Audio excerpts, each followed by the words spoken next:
Maraming tao ang kinikilig sa ideya ng kasal dahil ito raw ay panibagong yugto ng buhay ng dalawang magkarelasyon. Pero hindi lahat ay palaging handa pagdating sa ganitong hakbang. Ikaw kabarangay, kailan mo nakikita ang sarili mo na maglalakad palapit sa altar para sa kasal mo sa isang taong mahal mo? Dear Papa Dudut, just call me Janine, 38 years old at matagal nang tagapakinig ng inyong programa na Barangay Love Stories. Na-discover ko ang inyong programa no minsang sumakay ako ng taxi at kayo ang pinakikinggan ng driver ng mga oras na yon.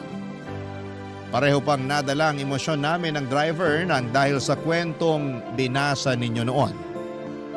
Tungkol sa isang asawang babae na paulit-ulit na sinasaktan ng asawa niya. Pero hindi magawang makipaghiwalay dahil sa mga anak. Mabuti na lamang at natapos ko ang kwento na yon bago ako bumaba ng taxi. Mula nga noon ay naging avid listener na ako ng inyong programa. Dalang-dala ako kapag tungkol sa magkarelasyon o pamilya ang kwento na inyong iniere. May mga oras kasi na nakaka-relate din ako sa kwento na para bang ako yung letter sender. Pero hindi ko naisip noon na darating ako sa point na ako naman ang gagawa ng sulat para ikwento ang isang bahagi ng buhay ko. Yung kwento ko na sa feeling ko ay makapag-iiwan ng aral sa mga kabarangay nating nakikinig ngayon. Sisimulan ko ang kwentong ito noong 5 taon na ang relasyon namin ni Eko. Nagkakilala kami noon sa isang outreach program na ginawa ng kumpanya kung saan ako nagtatrabaho. Nag-participate din kasi doon ang kumpanya nila kung saan kami nagkasama. Nang araw na yon ay mabilis kaming nagkasundo, naging close at nagkapalitan ng mga pangalan sa aming social media account. Hindi naging matagal ang ligawan namin pero masasabi ko talaga na wala sa tagal ng panliligaw ang itatagal ng isang relasyon.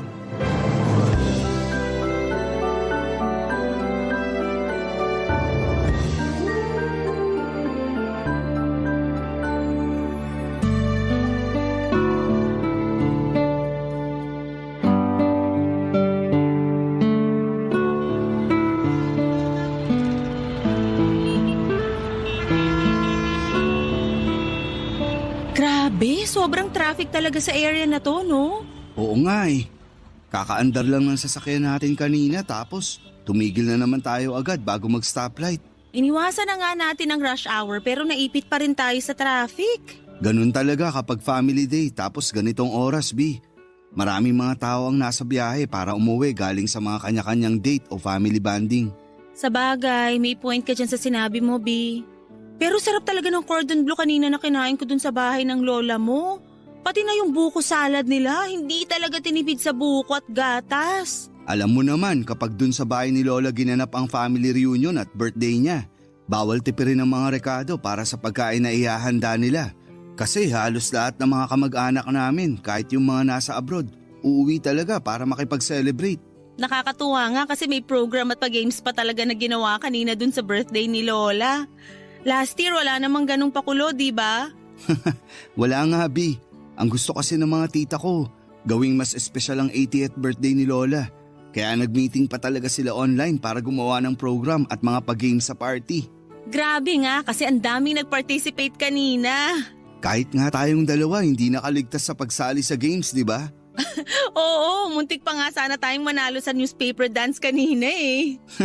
Na out of balance kasi ako, kaya lumampasan pa ako sa nakatuping dyaryo habang buhat kita. Feeling ko nga, kailangan ko na talagang mag-diet. Mukha kasing nabibigatan ka na sa akin. Uy, hindi ah. Ang sexy mo kaya lalo na kanina. Kita mo nga, ang daming nakapansin ng mga kamag-anak ko na pumayat ka raw. Mas mataba ka raw nung huli ka nilang nakita.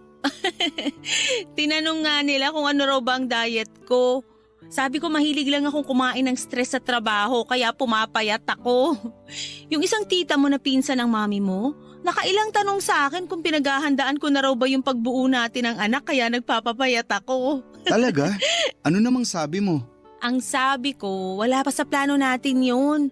Ni hindi pa nga tayo kasal tapos anak agad ang hinahanap nila sa atin. Si Lola nga, nakailang tanong din sa akin kanina kung kailan ba natin siya bibigyan ng apo sa tuhod.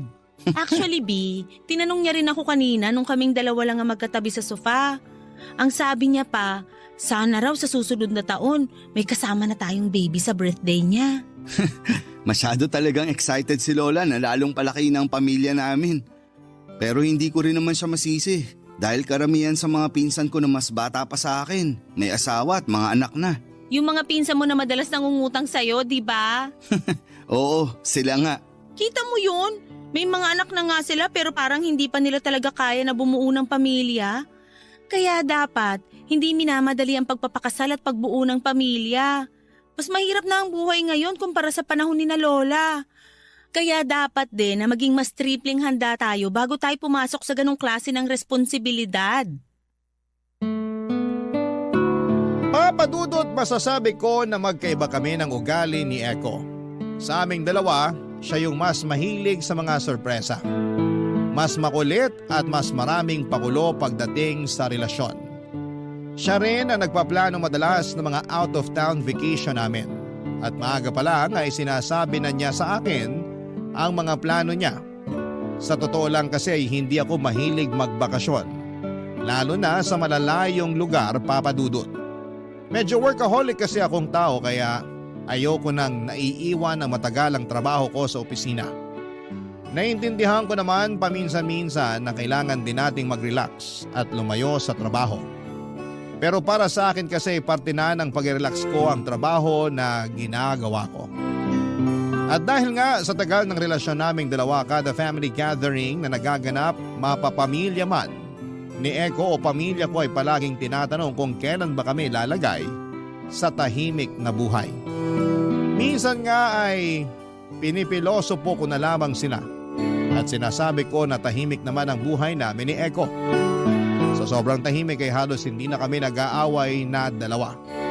Nakakasawa na rin kasing sagutin ng mga paulit-ulit na tanong nila, Papadudot. Hindi ko rin nagigets noon kung bakit parang kailangan pa na updated sila sa mga plano namin ni Echo para sa relasyon naming dalawa.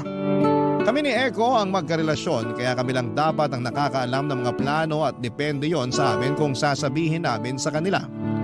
Yun tuloy ang madalas naming napag-uusapan ng katrabaho kong si Alice. Lalo na noong nagkasama kami sa binyag ng anak ng isa pa naming katrabaho, Papadudot.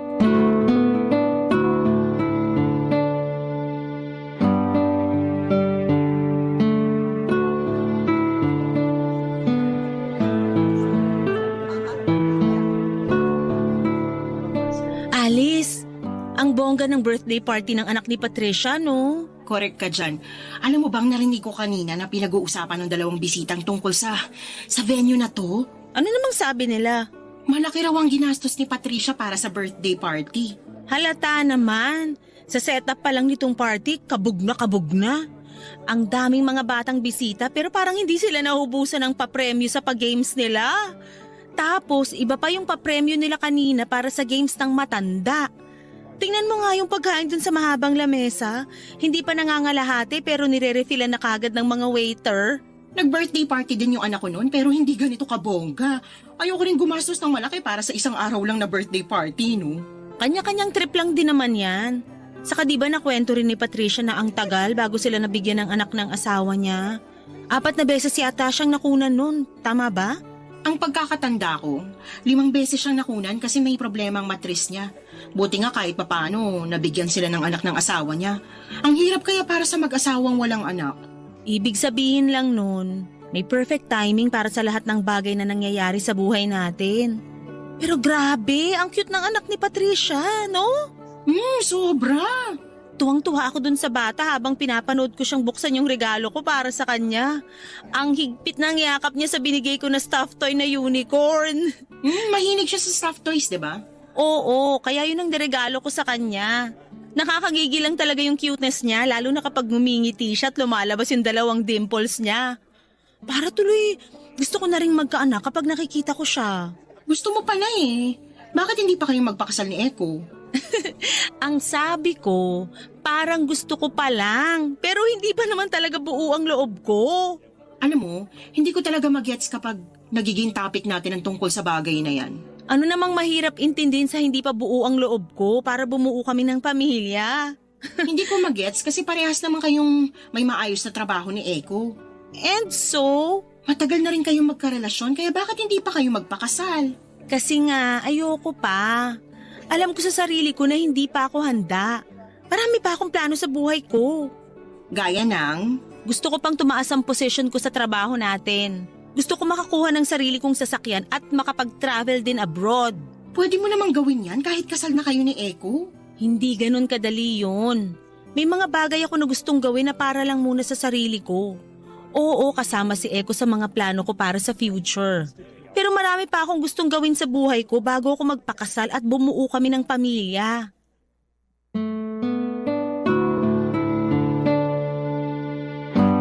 Papadudot career woman talaga ako at kahit wala na sa kalendaryo ang edad ko ay marami pa rin akong plano sa buhay at trabaho ko. Marami po akong goals na hindi naaabot kaya hindi ko talaga priority ang pagbuo ng pamilya. Alam ko naman na iba na ang setup ng pamilya ngayon kumpara sa pamilya noon. Mas malaya na ang isang babae na gawin ang gusto niya kahit na may asawa at anak na siya. Pero ganoon pa man alam ko na sa oras na magpakasal na kami ni Eko ay magkakaroon ako ng malaking adjustment sa buhay ko at kasama na doon ang career ko. Naalala ko pa nga ang sabi ni Eko noon na ang gusto niya sana kapag nagpakasal kami ay nasa bahay na lamang ako para matutukan ang pag-aalaga sa anak namin. Bagay naman papadudot na labis kong tinutulan.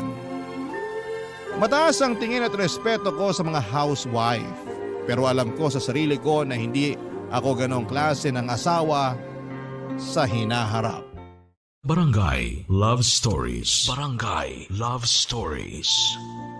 Papadudot, hindi lang ang pamilya namin ni Eko ang nangungulit at nagtatanong tungkol sa kung kailan ba kami magpapakasal at pagkakaanak. Pati na ang mga kaibigan namin ay palaging tinatanong yon kapag nagkikita-kita kami sa labas. Sa circle of friend kasi namin ni Eko, kaming dalawa na lamang ang hindi pa kasal at wala pang anak. Inaanak nga namin halos lahat ng mga anak ng mga kaibigan namin. Kaya may mga oras noon na nakakapagod din talagang sagutin yung paulit-ulit nilang mga tanong. Pero minsan ay napapansin ko na sinasakyan ni Eko ang mga tanong na yon. Humihirit siya at sinasabi na kung siya ang tatanungin ay handa na raw siya. Napakasalan ako anytime sa kahit saang simbahan man. Siyempre tinatawanan ko lamang yon dahil ayaw kong gawing seryosong usapan ang tungkol sa bagay na yon. Ang pagpapakasal at pagkakaroon ng anak ay hindi naman contest na kailangan naming makipag-unahan. Maraming bagay o aspeto ang dapat na i-consider bago pumasok sa ganitong klase ng responsibilidad. Hindi pwede yung handa lang kami para masabi na oras na para magpakasal at bumuo kami ng isang pamilya, papadudot.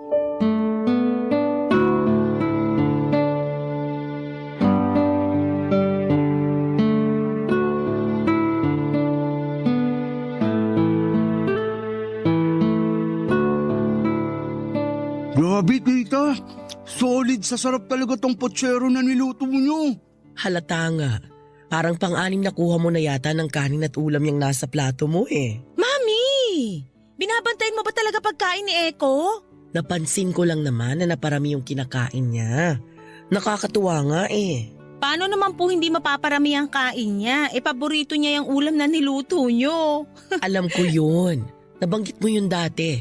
At sinadya ko rin talaga na magluto ng pochero dahil alam ko na dito maghahapunan si Eko. Ay, wow! Talaga po tita? Oo. Naku, thank you po tita. Kung alam nyo lang, dito lang po talaga ako sa bahay nyo nakakakain ng masarap na pochero. Dalas-dalasan mo kasi ang pagdalaw dito sa bahay para palagi kitang ipagluluto ng paborito mong ulam. Baka naman po makalimutan niyo ng iluto ang mga paborito ko dahil kay Eko ha? Di ka pa ba nagsasawa sa luto ko? Kahit kailan, hindi ako magsasawa sa mga luto niyo. Yan lang kasi yung hindi ko namana sa inyo. Madali naman pag-aralan ng pagluluto. Kailangan mo na rin simulan ngayon na gawin yon. Dahil kapag nagpakasal na kayo ni Eko, Ikaw naman na magluluto para sa kanya. Matagal pa naman pong mangyayari yun, Mami. Bakit naman matagal pa? Wala pa po yun sa plano namin. Aba, dapat pinagpaplanuhan nyo na yan ni Eko. Baka nakakalimutan mo. Wala na sa kalendaryo ang edad nyo pareho. Ano naman po kung wala na sa kalendaryong edad namin? Ibig sabihin, napag-iwanan na kayo ng mga tao sa paligid nyo. Yan din po ang sabi ng lola ko. Lahat po kasi ng kapatid ko, may asawa at mga anak na. Ako na lang po ang hinihintay niya na magpakasal at magkaanak. Kita mo na, Janine? Hindi mo dapat hinahayaan na mapag-iwanan kayo ni Eko. Hindi naman po paunahan ng pag-aasawa at pagbuo ng pamilya. Kailangan pinaghahandaan po yun. Pero handa na kayo pareho, di ba? Hindi pa po. Bakit naman hindi pa? May mga goal pa po kasi ako sa trabaho ngayong taon at sa susunod na taon. Kailangan ko po munang unahin na maabot yung goal na yun bago ko magdesisyon tungkol dyan. Nandyan lang naman palagi ang trabaho, anak. Hindi yan mawawala. Pero ang edad at panahon ninyo ni Eko, lumilipas yan at hindi na pwedeng ibalik. Kaya dapat, hindi mo sinasayang sa trabaho ang lahat ng oras mo. Hindi naman po pagsasayang ng oras ang ginagawa ko sa trabaho. May mga plano lang po talaga ako na gustong matupad. May mga goal ako na gustong maabot pagdating sa career. Basta ako, tita. Ready na akong pakasalan si Janine. Kahit kailan at kahit saang simbahan pa niya gusto na magpakasal kami. Papadudot, may mga oras na hindi ko na napipigilan ang sarili ko na mainis. Kapag ang topic ng pagpapakasal ang paulit-ulit naming pinag-uusapan. Lalo na kapag may mga oras na sinasakyan nyo ni Eko. Ako kasi talaga yung naiipit kasi parang nawawalan ako ng kakampi. May mga oras kasi na sumasang-ayon talaga si Eko sa sinasabi ng ibang tao at dadagdagan niya pa nang naghihintay lamang siya na maging handa ako sa bago niya ako alokin ng kasal. Pero kung siya ang aalokin ko ng kasal ay kahit daw sa araw na yon ay kaagad niya akong pakakasalan. Hindi naman lingid sa kalaman ni Eko ang iba ko pang plano sa trabaho at sarili ko. Na gusto ko pang ma-promote kaya kailangan ko ring magpakasipag at magpasikat sa mga boss ko. Kaya nga may mga oras na natatanggihan ko ang mga out of town vacation na plano niya. Kasi noong mga panahon na yon ay nagpapakitang gilas talaga ako sa opisina namin.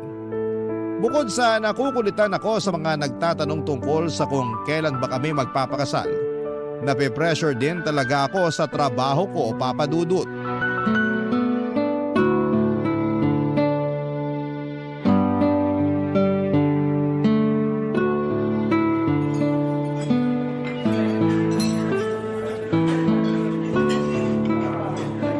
Tagal na rin pala mula nung huling beses na kumain tayo sa restaurant na to, no? Oo, parang halos 1 taon na rin yung nakalipas. Ang layo din kasi nito mula sa workplace natin pareho eh. Pero worth it naman puntahan at kainan, di ba? Sobrang worth it.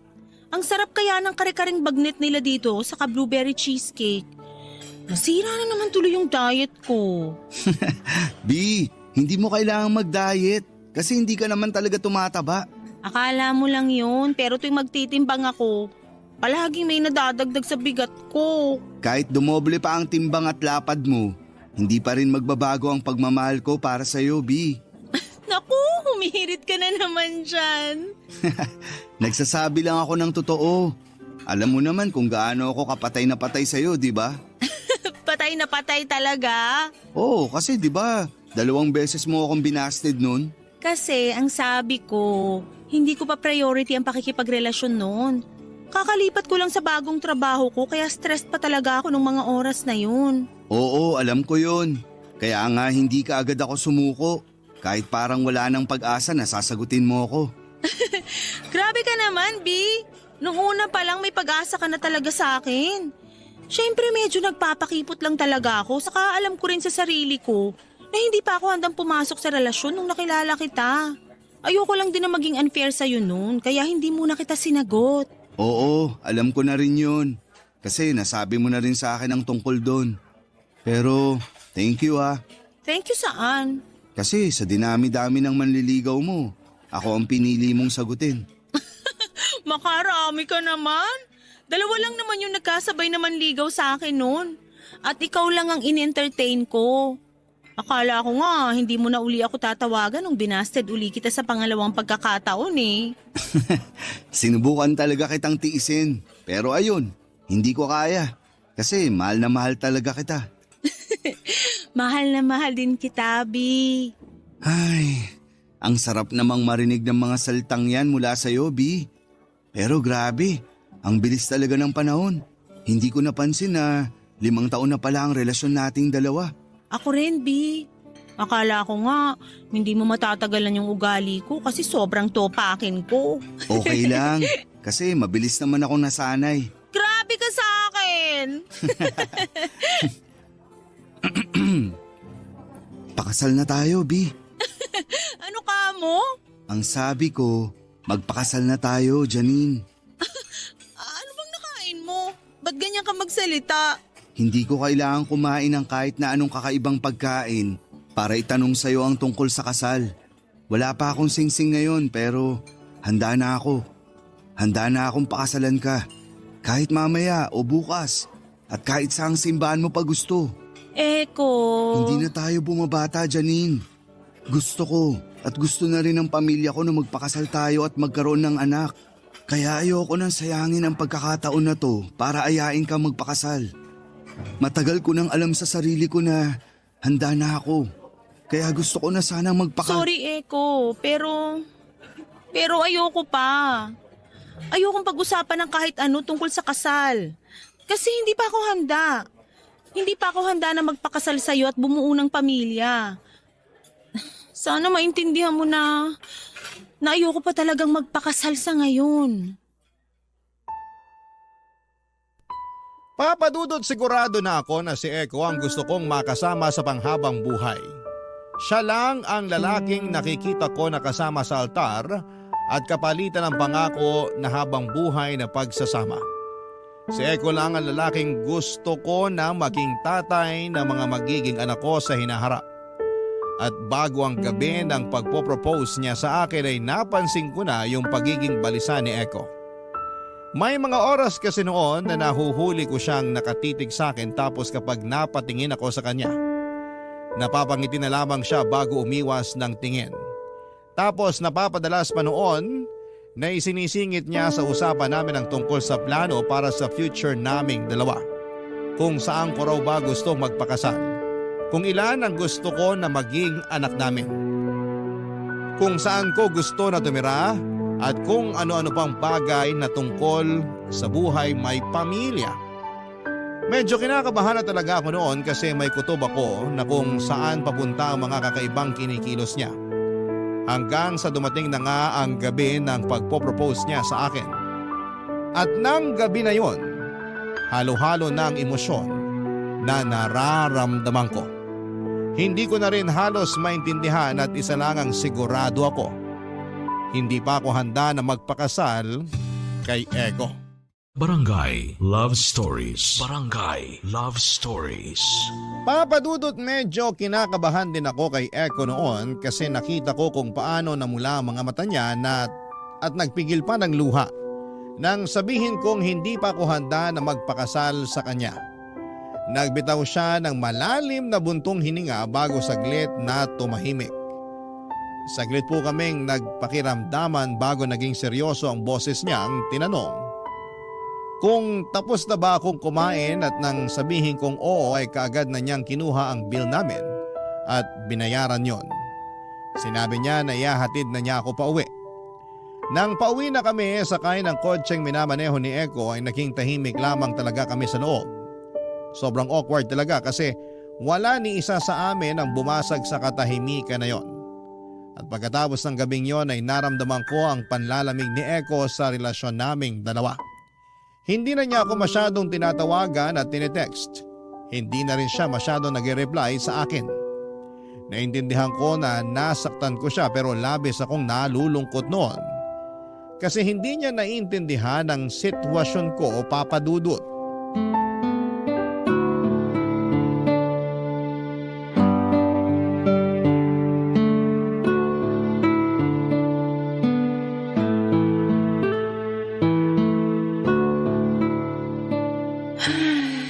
Oh, bakit ang lalim ng buntong hininga mo dyan?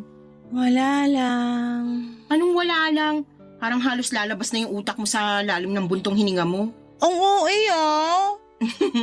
Ang OA din naman kasi ng buntong hininga mo. Ano ba kasing problema mo? Wala. Ayos lang ako. Wala? Talaga? Kahit halos hindi mo pa nagagalaw yung in-order mong one-piece chicken with spaghetti at soft drink? Wala rin kasi kung ganang kumain ngayon. Alam mo, puro ka wala. Ano ba kasi talagang gumugulo sa isip mo? Sabihin mo na sa akin para kahit papano, gumaan ang pakiramdam mo. Ay, Hindi okay ang ginagawa mong pagsasarili dyan sa iniisip mo o kung sa ano man yung problema mo. Dapat dyan kinukwento mo para naman maging maayos kahit papano yung nasa dibdib mo. Hindi yung puro kabuntong hininga tapos... inalok ako ng kasal ni Eko nung 1 linggo. OMG talaga? Oo. So ibig sabihin, magpapakasal na kayong dalawa? Grabe, Janine. Finally, naisipan mo na rin lumagay sa tahimik. Hindi yung puro trabaho na lang yung inaatupag mo. Sa wakas, mararanasan mo na rin kung gaano kasarap yung pakiramdam ng maging asawa. Sobrang excited na ako para sa'yo. So, kailan niyo planong magpakasal at saang simbahan? May kilala akong wedding organizer na pwede makatulong sa inyo. Sabihin mo lang sa akin kasi malaki magbigay ng discount yun. Tsaka, ano pa sabi ng mami mo? Sigurado ako na pati siya. Excited na para sa inyong dalawa ni Eko. Hindi ako sumagot ng oo nung alokin ako ng kasal ni Eko. Ano? Hindi pa kami magpapakasal. Bakit naman? Hindi pa nga ako handa. Yun naman ang palagi kong sinasabi pag nagtatanong kayo sa akin kung bakit hindi pa kami nagpapakasal ni Eko. Ayoko pa. Kasi marami pa akong plano sa buhay. Bakit hindi mo isama si Eko sa mga plano na yun? Gusto ko pa na i-enjoy ang buhay nang walang kahit na anong responsibilidad na nakatali sa akin. Sigurado naman na akong si Eko na ang gusto kong makasama habang buhay pero hindi pa ngayon. Marami pa akong gustong marating habang hindi pa kasal at wala pa kaming anak. May mga sariling goal pa ako na gustong maabot na pwedeng ma-delay kapag nagsimula na kaming bumuo ng pamilya ni Eko. Ano namang sabi ni Eko nang tanggihan mo yung alok niya sa'yo? Tumahimik lang siya noon tapos hindi na kami halos nag-usap. Iniiwasan niya rin ako. Hindi niya sinasagot mga tawag ko. Malamang nasaktan yung tao kaya tatahimik talaga yun. Hindi rin naman naging madali sa akin yung naging sagot ko sa kanya. Mahirap din yun, pero ayokong isipin niya na ready na rin ako kagaya niya. Ayokong umasa siya na kaya ko nang mag-settle down kami anytime. Hindi pa kasi talaga ako handa. At ayoko rin na gumawa ng desisyon na pwedeng pagsisihan ko sa hinaharap. Okay, nagigets ko ng point mo. Pero...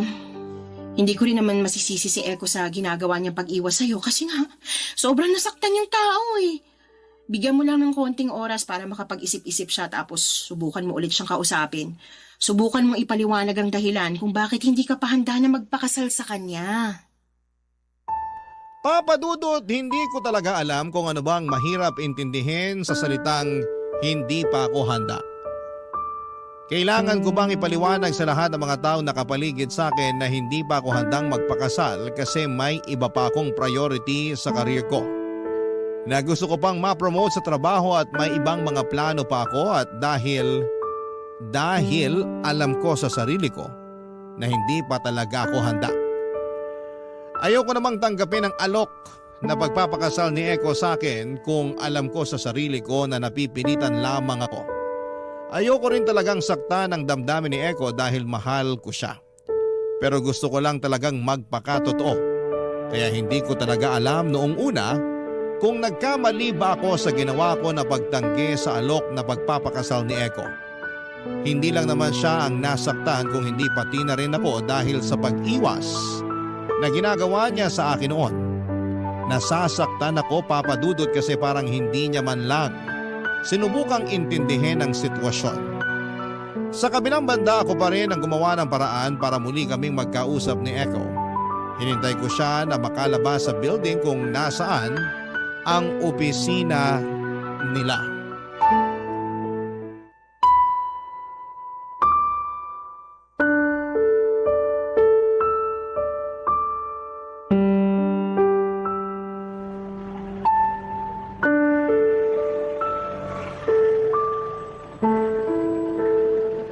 Eko, sandali lang.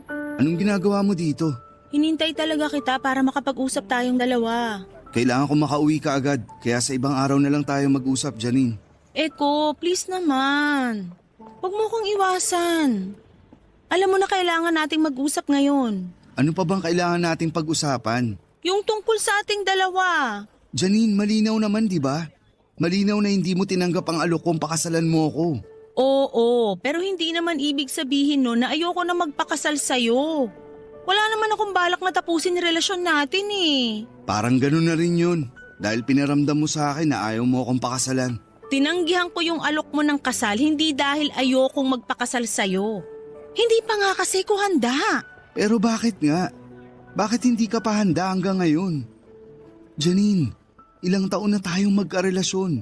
Kulang na nga lang. Magsama na tayo sa iisang bahay dahil sobrang kilala na natin ang isa't isa. Ang hindi ko lang talaga maintindihan kung bakit palagi mong sinasabi na hindi ka handa. Mahal mo naman ako, di ba? Oo, sobra. At wala akong ibang gusto na makasama habang buhay kung hindi ikaw lang, Eko. Yun naman pala. Bakit hindi ka pa magpakasal sa akin kung mahal mo naman pala ako? Kasi ayoko ngang madaliin yung bagay na alam kong hindi pa ako handa. Eko, alam mo naman ang pinagdaanan ko sa buhay, di ba? Maagang nagpakasal sina mami at daddy noon kaya hindi naging madali ang buhay namin habang lumalaki ako. Naranasan ko kung paano tipirin ni na mami baon namin para lang may pambayad ng bill sa bahay. Nagutom ako nung bata pa ako pero hindi ko yun sinabi kay mami. Kasi nga alam kong sobrang gipit kami sa pera. Nag-working student ako para lang makatulong sa bahay at makatapos ng pag-aaral ko. Marami kaming hirap na pinagdaanan bago naging maayos at magaang ang buhay namin. Kung iniisip mo na baka mararanasan yun ng magiging anak natin, hindi ko hahayaan na mangyari yun. Pareho tayong may trabaho at magtutulungan tayo sa lahat ng bagay. Pero natatakot pa rin ako, Eko. Palagi kong naririnig nun kay mami na marami pa siyang bagay na gustong gawin sa buhay bago sila nagpakasal ni daddy. Hindi siya nagsisisi sa pamilya na meron siya ngayon. Pero nagsisisi siya na hindi niya nagawang enjoyin yung buhay niya nung wala pa siyang anak. So, natatakot ka na baka magsisi ka sa oras na pakasalan mo ko? Hindi sa ganon, Eko. Natatakot ako na baka magsisi ako sa oras na itali ko na yung sarili ko sa isang napakalaking responsibilidad. Hindi naman laro ang pagpapakasal eh. Mas lalong hindi laro ang pagbuo ng sariling pamilya. Marami pa akong gustong marating sa career ko at marami pa akong goals na gustong maabot. Hindi mo ba maaabot ang mga yon ng kasama ako? Gusto kong patunayan sa sarili ko na mas may itataas pa ang estado ng buhay ko sa sarili kong pagsisikap.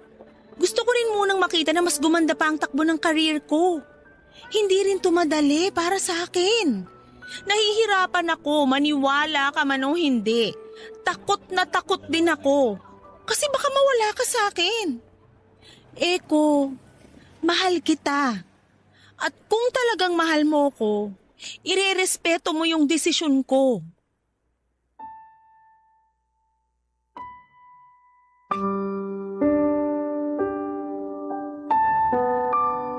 Papadudot wala talaga kaming naging major na away noon ni Eko. Kahit magkaiba kami ng personality ay hindi yun naging issue sa ilang taon na relasyon naming dalawa. Pero nang taon na yon ay masasabi ko talagang nasubok ang katatagan naming pareho.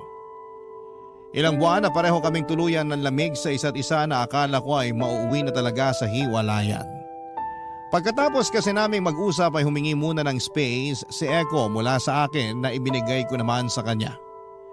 Hindi ko alam kung naiintindihan niya ba ang point ko na ayoko lang na maranasan ng magiging anak namin ang naranasan ko noon sa pamilya ko. Ayokong bumuo ng pamilya na wala masyadong maayos na plano. Kaya naman halos 2 buwan din na wala kaming komunikasyon ni Eko at sa mga buwan na yon ay pinilit kong mag-focus sa trabaho. May mga oras na hindi ko mapigilang maiyak, lalo na kapag nasa bahay na ako dahil sobrang nami-miss ko na si Eko.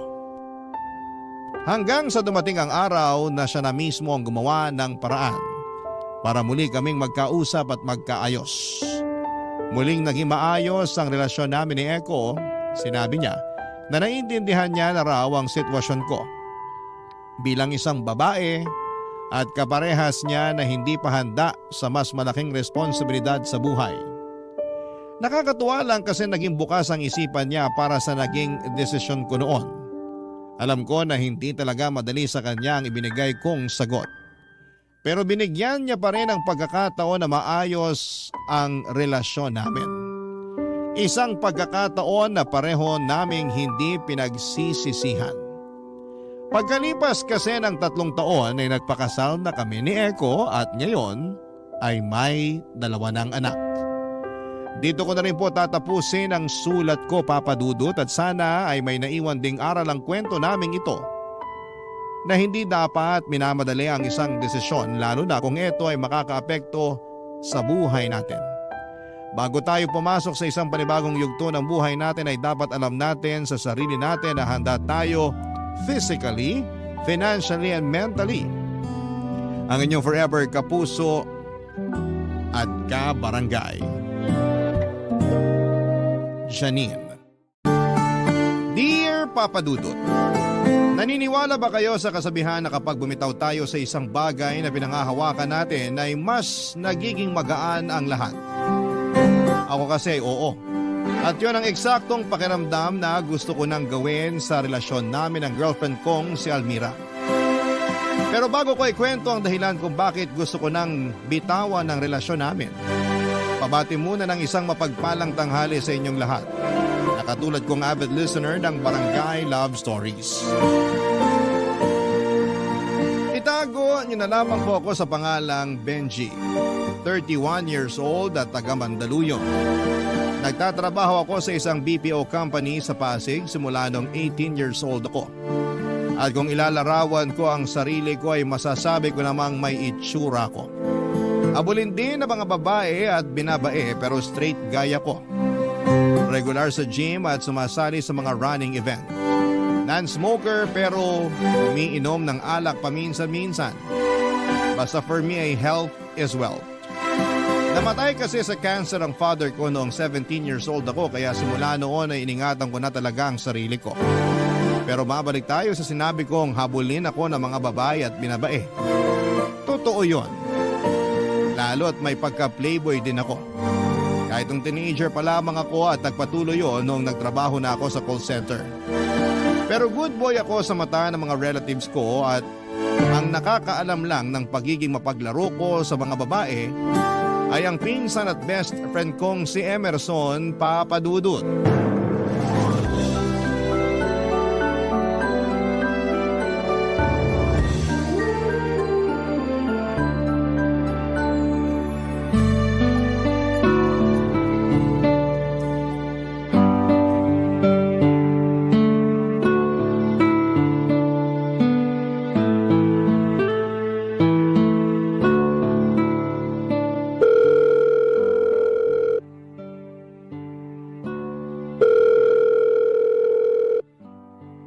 Tagal naman sagutin yung tawag ko.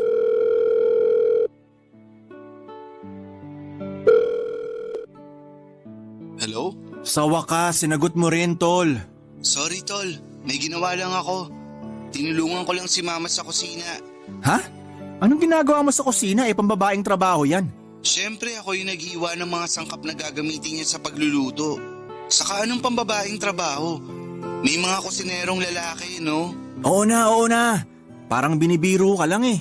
Ano ba kasing dahilan? Bakit ka napatawag? Itatanong ko lang kung okay lang magdala ng babae dyan sa inyo. Ah, yung girlfriend mo ba? Si Lilia? Oo naman. Yun! Pero hindi ko girlfriend. Tsaka hindi na si Lilia. Iba na to. Anong ibig mong sabihin? Break na kami ni Lilia. Masyadong controlling. Palibhasa, Scorpio ang zodiac sign. Ganun ba yun? Ewan ko. Nababasa ko lang sa Facebook. At naniwala ka naman. Oo, kasi ganun si Lilia. Kaya nga kami nag-break eh. Maniwala sa'yo. Ang sabihin mo, babaero ka lang talaga. Uy, shh ka lang dyan. Mamaya marinig ka nila tita, ano pa isipin nun sa akin? Malamang dahil sa iba't ibang babae na sinasama mo sa mga gathering natin, iisipin talaga nila na babaero ka. Ganun ba yun? Sige na nga, hindi ko na muna isasama tong babae ko. Total, hindi pa naman nagiging kami. Eh anong tawag sa inyo? May mutual understanding? Ewan ko sa'yo. Ang tanda-tanda mo na. 30 years old ka na. Pero bakit kasi hindi ka pa rin maging stick to one? Sa gwapo kong to, mahirap sa akin maging stick to one, no? Tsaka maraming magaganda at sexy na babae sa mundo. Mga katwiran mo talaga laging wala sa hulog. Napapaisip tuloy ako kung may tsansa pa ba na tumino ka. Ako nga hindi ko iniisip yung bagay na yan, kaya wag mo na rin masyadong isipin. Basta, ikaw lang nakakaalam na pagiging playboy ko. Oo, kaya nga nag-aalala pa rin ako na baka isang araw makarama ka na lang sa pinagagagawa mong yan. At bakit naman ako makakarma? Tinatanong mo pa talaga? Siyempre, nananakit ka ng puso ng mga babae. Pinapaasa mo sila tapos iniiwalayan. Ganun talaga nangyayari sa isang relasyon kapag hindi nag-workout ang dalawang tao. Naghihiwalay. Kesa naman patuloy pa sila magsama kahit na hindi ganun katindi yung pagmamahal nila sa isa't isa. Paano mo nasasabi yan? Kung hindi mo naman binigay yung 100% na pagmamahal mo sa isang babae. Para sa akin, hindi ko pa nakikilala yung babaeng bibigyan ko ng 100% ang pagmamahal ko. Kaya habang wala pa siya, trial and error muna. Ewan ko sa'yo, mga katwiran mo talaga. Kung hindi wala sa hulog, bulok. Hayaan mo na lang kasi ako sa ginagawa ko. Total masaya naman ako. Hindi lahat ng masaya ay mabuti na. Tandaan mo pa rin yun. Oo na. At lagi ko pa rin papaalala sa'yo na mag-ingat ka sa gawain mong yan. Lalo na papalit-palit ka ng partner. Baka magkasakit ka niyan. Ewan ko na lang talaga sa'yo. Maingat ako, huwag kang mag-alala. Pero salamat pa rin sa paalala. Walang anuman. Anong oras ka ba pupunta rito sa bahay? Inaantay ka nila mama at papa. Anniversary pa naman nila. Huwag mo silang iinjanin. Mga bago mag-alas 12, nandyan na ako. At oo naman, hindi ko i-angelin sina tito at tita. Okay, see you later sa bahay. See you later, bye. Papadudot anak ng tiyuhing kong pastor si Emerson kaya ganon ang ugali niya. Yun bang literal na good boy tapos ako ay mapagpanggap lamang. Pero sa kabila ng lahat ay hindi naman siya judgmental kaya sa kanya ako nakakapag-open up ng mga nangyayari sa buhay ko. Kasama na nga doon ang pagkakaroon ko ng iba't ibang karelasyon. Alam ko na hindi nakaka-proud na magpapalit ng partner pero hindi talaga kasi ako makontento sa iisang babae. Pero nagbago ang lahat nung nakilala ko si Almira. 29 years old siya ng panahong yon at nagtatrabaho sa isa sa mga leading bank sa bansa. Nagkakilala kami sa party through a common friend. Ang masasabi ko lang ay na-starstruck talaga ako noon sa kagandahan niya. Tapos ang puti at ang kinis din ang balat niya. Siyempre bilang attracted ako sa ganong klase ng babae kahinaan ko si Almira. Kaya naman mabilis pa sa alas 4 na pinormahan ko siya. Hiningi ko kaagad ang number niya at bagay na hindi naman niya pinagkait sa akin. Doon na nga kami nagumpisang mag-usap at nalaman ko nga na NBSB siya o no boyfriend since birth. Kaya naisip ko na chance ko na yon para mapasagot siya at maging kauna-unahang boyfriend niya. At hindi nga nagtagal ay nagbunga ang pangungulit ko sa kanya. Effort at panunuyo. Nang pumayag siyang magpaligaw sa akin, papadudot. Pagkalipas nga ng 2 buwan ay sinagot na niya ako at ganap na kaming magkasintahan.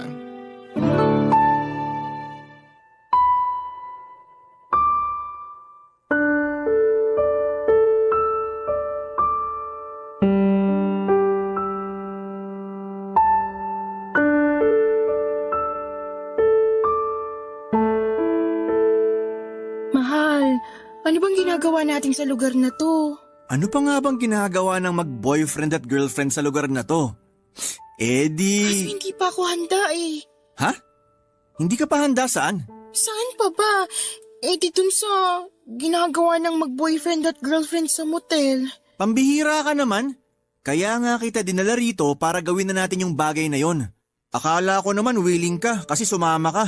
Nung una, willing ako pero biglang nagbagong isip ko eh. Hindi pa pala ako handa. Labo mo naman eh. Bakit hindi ka pa handa? Nandito na tayo. Hindi ko rin ma-explain basta yun yung nararamdaman ko. Sorry. Siguro natatakot ka ano? Oo, hindi ko rin alam gagawin ko eh. Basta sabayan mo na lang ako. Huwag kang matakot. Tuturuan naman kita eh. Kaya lang 'di ba, dapat ginagawa lang ng mag-asawa yung bagay na yun. At kanino mo naman nalaman yan? Anong kanino nalaman? General knowledge yun. Ang mag-asawa lang ang may karapatang gawin yung bagay na gusto mong gawin natin. Noon yon, pero hindi na ngayon. Masyado mo naman tinatali sarili mo sa makalumang panahon eh. Kainis ka naman? Huwag ka namang mainis Sinasabi ko lang naman sa'yo yung nararamdaman ko eh. Eh paano naman yung nararamdaman ko? Sa lagay yung sa'yo lang mahalaga kasi babae ka? Benji naman, please, huwag kong sumigaw. Paano hindi ako sisigaw? Nakakainis ka na. Kung umasta ka, akala mo teenager pa tayo. Kung nasa mga ganong edad pa lang tayo, baka pwede pa yung sinasabi mo. Kaso ang tatanda na natin eh. Alam ko naman yun, kaya nga sorry kasi bigla ako nag-back out. Kung ganyan lang din gagawin, mabuti pa umalis na lang ako. Saan ka naman pupunta? Hindi ko alam. Basta malayo sa'yo. Please, huwag ka namang umalis. Huwag mo naman akong iwan mag-isa rito. Anong gagawin ko rito? Ayaw mo naman may mangyari sa atin. Di aalis na lang ako. Bahala ka na sa buhay mo. Nagtatampo ka ba? Hindi ba halata? Halata kasi daig mo pa yung batang nagtatantrums dahil hindi na pagbigyan. Lalaki ako at may pangangailangan ako. Kung hindi mo kayang ibigay sa akin yun, mabuti pa, wag mo na lang akong insultuhin. Kung ano-ano pang sinasabi mo dyan. Sorry na kasi. Ano bang pwede kong gawin para hindi ka na magtampo? Alam mo kung anong gagawin mo. Matanda ka na. Hindi ko na dapat sabihin sa'yo yun.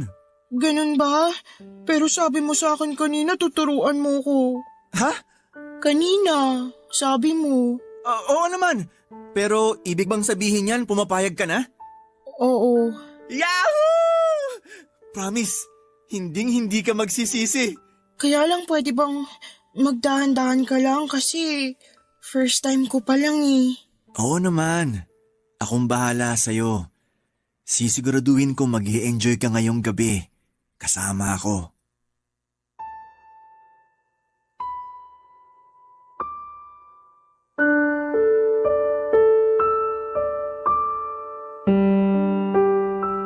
Papadudod doon ko na-realize na medyo makalumang tao si Almira.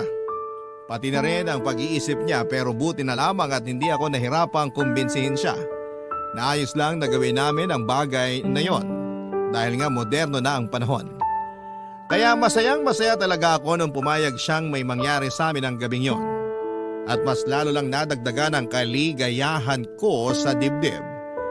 Dahil ako papadudot ang unang lalaki na nakagalaw sa kanya. Hindi ko na masyadong idedetalye pa pero isa lang ang masasabi ko, pinaka the best. Na experience ang nangyari sa amin ang unang gabi ni Almira. Hindi nagtagal ay siya na ang nag-i-insist na may mangyari sa amin at sobrang saya ko noon. Siya na ang madalas na nagyayaya sa akin at sino ako para tanggihan ang paanyaya ng isang katulad niya. Hindi ko rin may paliwanag pero ang galing ni Almira sa parteng nabibighani niya ako hindi lang sa pisikal niyang katangian at galing sa pakikipagromansa kundi maging sa buong pagkatao niya. Alam ko, nang mga panahon na yon na natagpuan ko na ang babaeng mamahalin ko ng 100%. Barangay Love Stories. Barangay Love Stories.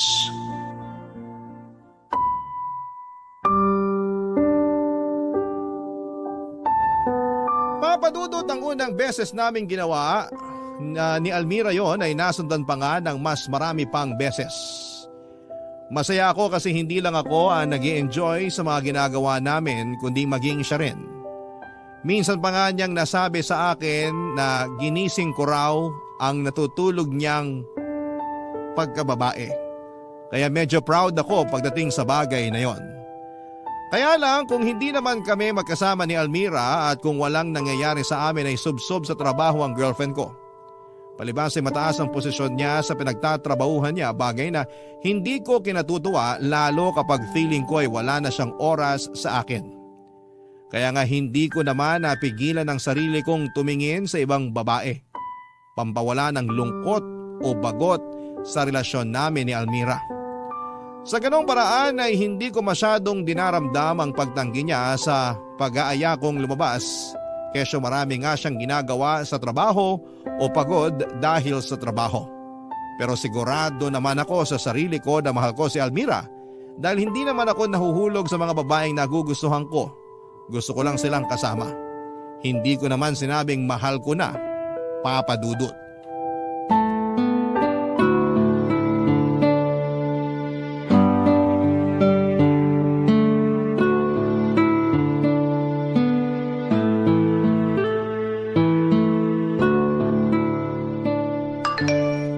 Uy, nag-reply na rin siya. Si Almira? Akala ko ba nasa seminar sila ngayon? Oo nga. Bakit? Sinabi ko bang si Almira yung nag-reply? Nag-assume lang ako kasi ang lapad ng ngiti mo. Kulang na lang mapunit yung pisngi mo. Oh. Tapos malalaman kong hindi pala yan si Almira. Sino yan ha? Wala lang to. Kailan ka pa naging chismoso ha? Alam kong masama maging tsismoso. Pero mas masama yung may iba kang babaeng inaatupag habang busy ang girlfriend mo. Ikaw nang may sabi, busy ang girlfriend ko. Kaya nga may kasabihan na pag wala ang pusa, naglalaro ang daga. Kung ganun, totoo nga na may ibang babae ka? Relax ka lang dyan, tol. Paano ako magre-relax? Mukhang bumabalik ka na naman sa pagiging babaero mo. Akala ko pa naman nagbago ka na nung makilala mo si Almira. Akala ko rin nagbago na ako. Pero kasalanan naman niya kung bakit ako humahanap ng atensyon sa ibang babae. Paano naman niya naging kasalanan? Yung pagiging busy niya sa trabaho, kaya nawawala na siya ng panahon sa akin. Pero may trabaho ka rin naman, di ba? Dapat alam mo yung pakiramdam na yun. Meron at alam ko naman yon. Pero mas busy sa akin si Almira. Nakakatampo na yung ilang beses niya rin tinanggihan mga pagyaya kung lumabas kami. Kaya nang bababae ka na lang. Oo na hindi. Anong oo na hindi? Labo mo naman? Oo, pero hindi ko naman mahal tong babaeng to. Kumbaga libangan ko lang siya para hindi ko masyadong maramdaman yung pagka-busy sa trabaho ng girlfriend ko. Tsaka si Almira pa rin naman ang mahal ko. Ang alam ko sa pagmamahal, dapat nananatili kang tapat sa taong mahal mo. Yun yung sayo, pero iba naman yung alam ko. Ewan ko sa'yo, Benji. Hayaan mo na lang kasi ako sa ginagawa ko. Malaki na ako, alam ko na to. Paano kita hahayaan? Masama nga yan. May girlfriend kang tao. Ipapaalala ko lang sa'yo. Sigurado pag nalaman ni Almira yung pagiging babaero mo, hihiwalayan ka nun. Wag naman, mahal ko yun eh. Kung talagang mahal mo si Almira, hahanap ka ng ibang pagkakaabalahan. Hindi ang pambababae mo. Marami naman dyan eh. Wala ka bang sasaliang marathon dyan? Para kahit paano malibang ka naman. Wala eh. Tsaka tinatamad na akong sumali. Mabuti pa, sumama ka na lang sa akin. Kung sa church yan, pas ako. Alam kong sasabihin mo yan, kaya hindi tayo dun pupunta. Eh saan? Sa book fair. Meron dito sa Metro Manila at gusto kong puntahan. Dun mo ako samahan. Boring naman nun, puro libro.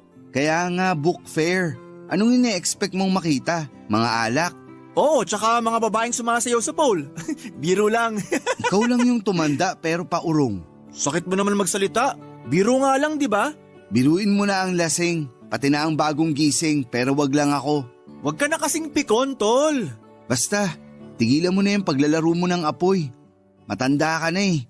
Matakot ka na lang din mapaso, sinasabi ko sa'yo.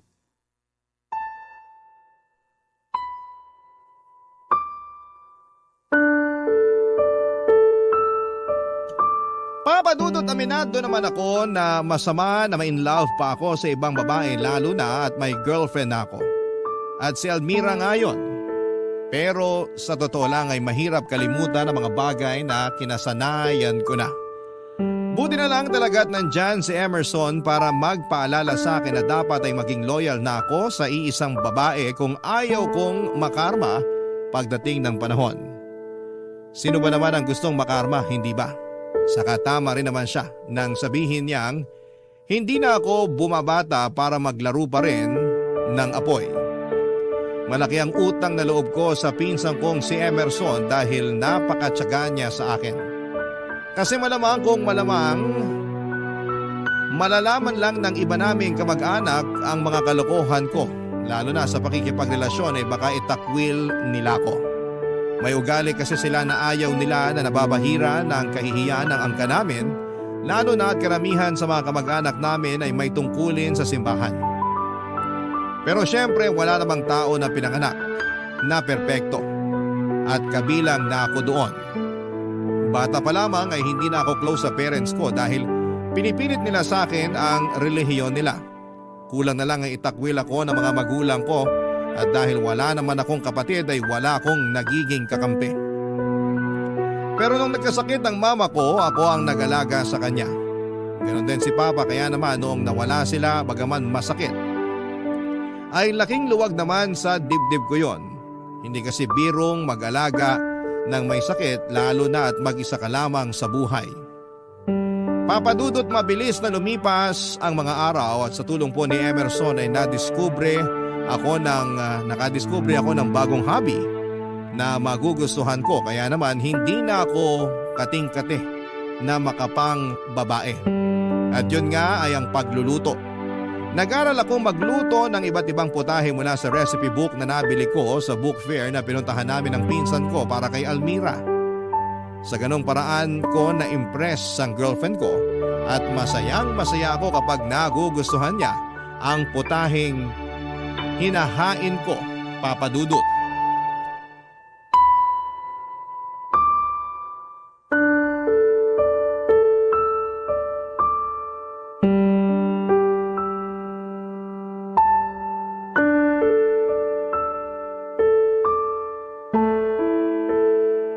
Mahal, baka naman pwede mo na akong pagbigyan. Alam mo namang miss na kita eh. Miss na rin kita pero wag muna ngayon. Ha? Bakit? Kasi masama pakiramdam ko eh.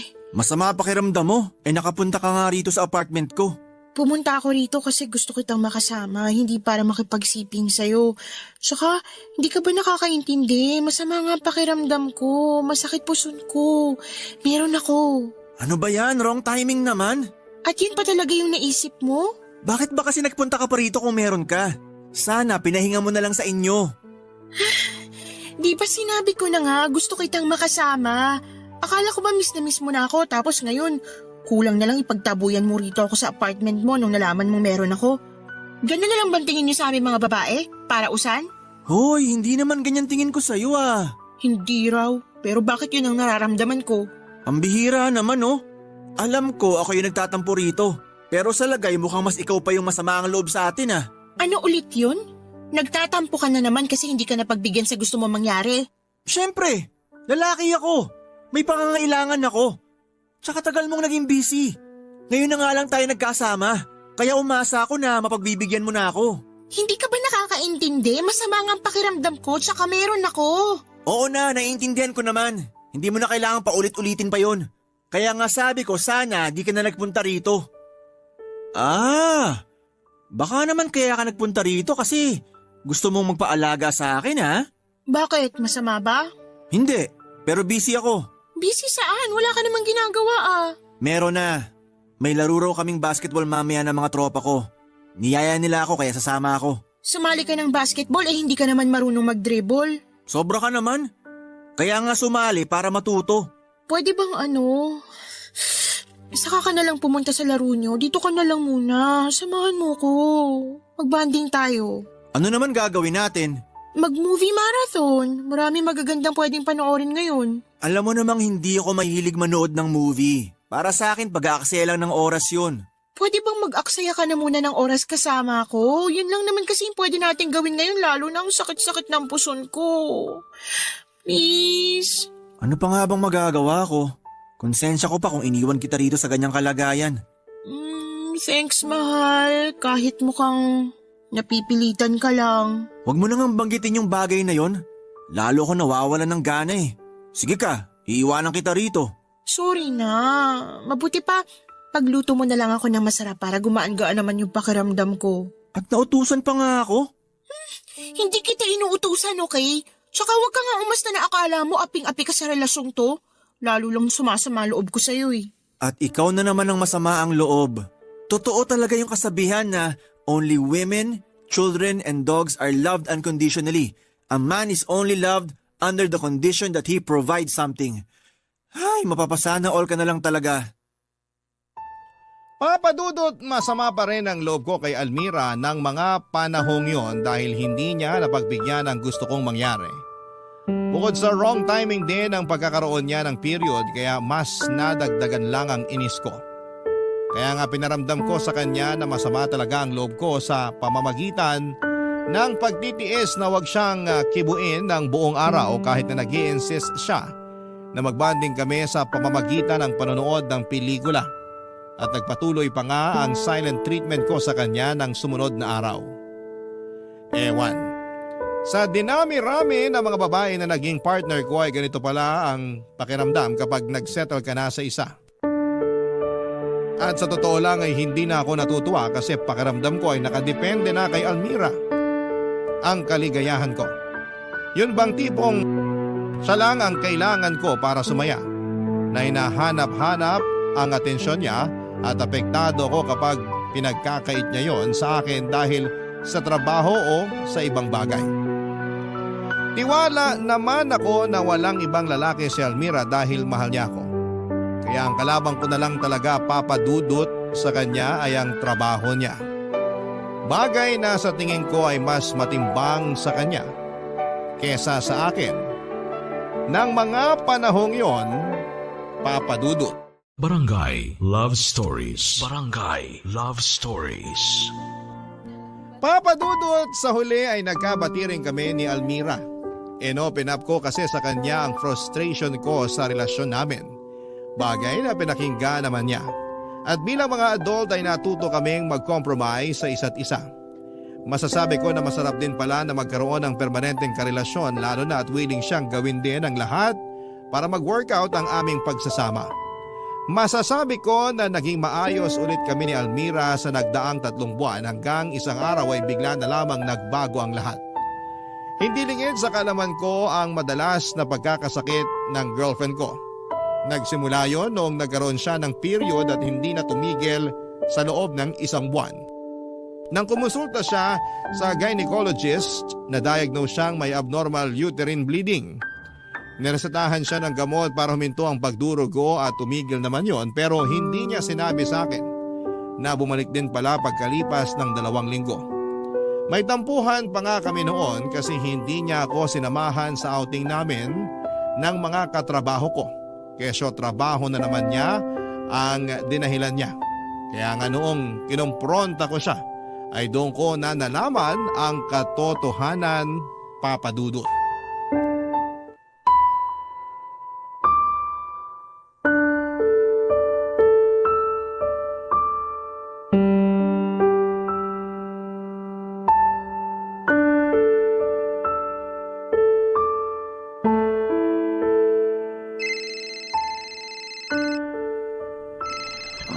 Sino ba yan? Aga-aga. Storbo. Hello? Hello, mahal. Oh, mahal. Aga pa. Napatawag ka. Oo nga pasensya ka na. Busy ka ba? Hindi naman, pero natutulog kasi ako at naistorbo mo lang naman ako. Alam mo namang graveyard shift na kami, kaya tulog ako sa araw. Pasensya ka na, nakalimutan ko. Masyado kasi akong occupied. Occupied sa work mo? Hindi na bago yun. Mas madalas pa nga na trabaho mo laman ang isip mo kesa relasyon natin. Ayoko magsimula ng away, pwede ba? Hindi pwede kasi may init ulo ko ngayon. Lalo sinira tulog ko. Kailan ka ba magmamature? Alam mo, tama yung nakwento mo na sinabi sa'yo ni Emerson na tumatanda ka ng paurong. Grabe ka naman. Kung tumawag ka lang para ipamukha sa akin ng bagay na yan, mabuti pa, ibaba ko na tong phone para makatulog na ako ulit. Pag ako napuya talaga mamaya sa trabaho, sisisihin kita. Mamaya mo na ibaba. Bakit ba kasi? May gusto ka bang sabihin? Oo, meron. Ano ba yun? Sabihin mo na bago pa kita matulugan. Antok na nga sabi yung tao Ano kasi, nalaman ko na yung result ng biopsy ko, mahal. Ha? Anong biopsy? Yung tungkol sa pagdurugo ko.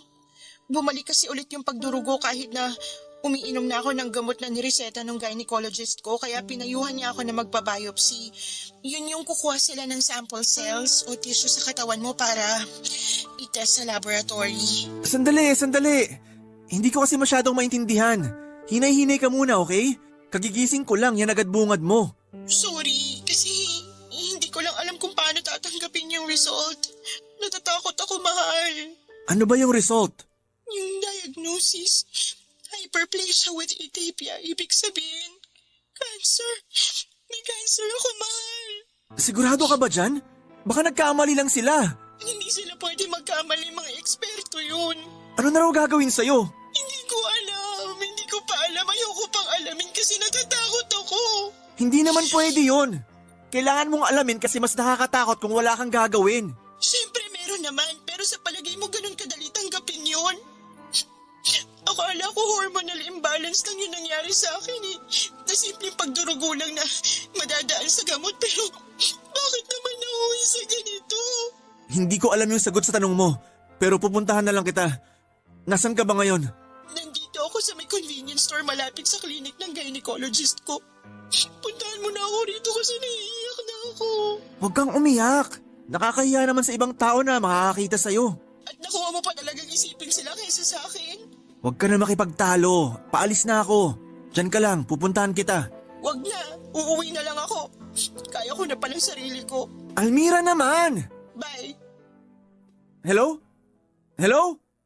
Mga babae talaga.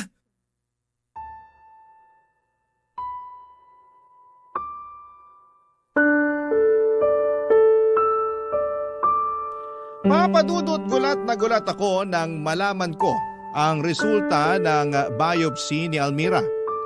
Pakiramdam ko ay pinagsakluban ako ng langit at lupa na pati siya ay tinamaan din ng cancer. Bigla tuloy bumalik sa akin yung alaala ko noong inaalagaan ko ang mga magulang ko na nagkasakit din.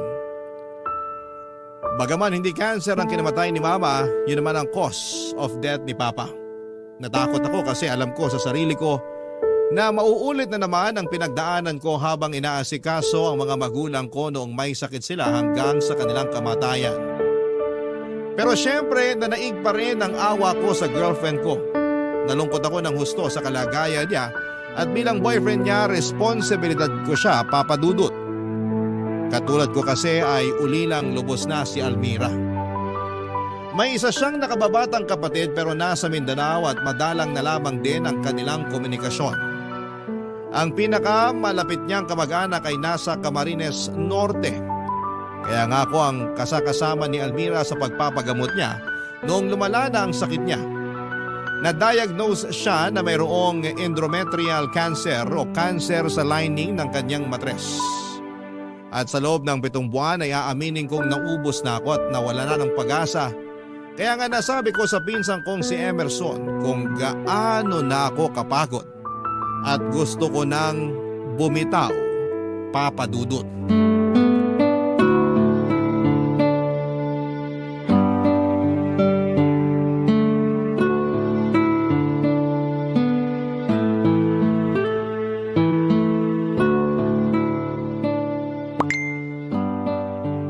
Wow, ang sexy naman niya. Ganda ng katawan.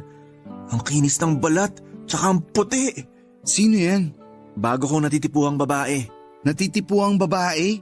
May girlfriend ka na, di ba? Oo, pero hindi ko kasi mapigilan. Kahinahan ko mga mapuputi tsaka makikinis ang balat. Tol, nasisiraan ka na ba ng ulo? Alam mong may girlfriend ka pero nakuha mo pang mambabae. Ipapaalala ko lang sa'yo na may sakit si Almira. Dapat inaalagaan mo siya at hindi pinasasakit yung ulo niya. Yun naman ginagawa ko. Inaalagaan ko siya. Pero nakakapagod na. Anong sinabi mo? Nakakapagod nang mag-alaga sa kanya. Parang hindi naman kasi umuokay yung kalagayan niya. Parang di naman tumatalab yung mga gamot sa kanya. Pareho na kaming nawawalan ng pag-asa na baka gumaling pa siya. Kaya nga mas lalo mo siyang alagaan. Lalo mo siyang tutukan. Kasi kailangan ka niya ngayon. Pero pagod na nga ako, Tol. Hindi ka ba nakikinig? Pagod na ako.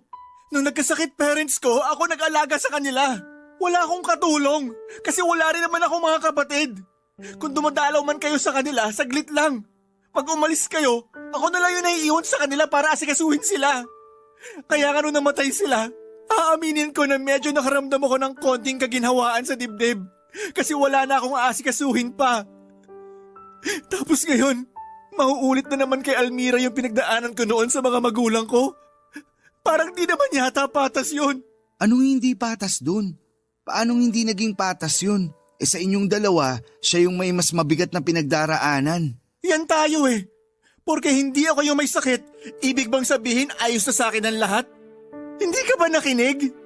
Nakakapagod mag-alaga ng may sakit. Tsaka bakit kasi kailangan niya pa magkasakit ng ganon? Paano na lang yung mga pangarap namin? Hindi na yun matutupad. Kasi baka bukas o sa makalawa, kunin na rin siya sa akin. Bakit ka ba ganyan mag-isip? Habang may buhay, may pag-asa. Hindi totoo yan. Kasi umasa rin naman ako noon na gagaling ang mga magulang ko.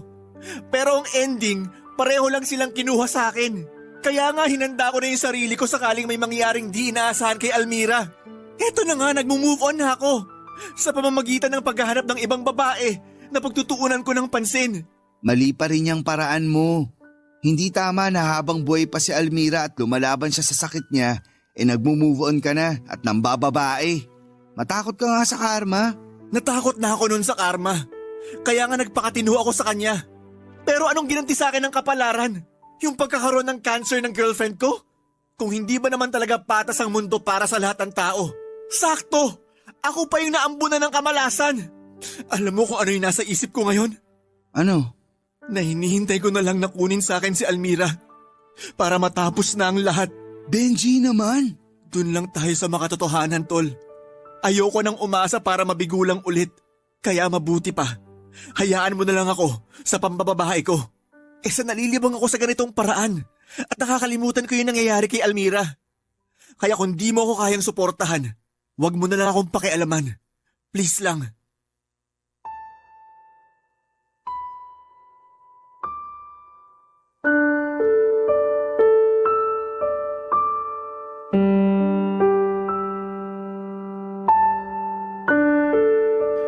Papa Dudut, hindi nyo ako masisisi kung ganon ako mag-isip dahil napaka-unfair ng tadhana sa akin. Sa lagay, yun ba ang premyo ng pagiging mabait at stick to one sa isang relasyon?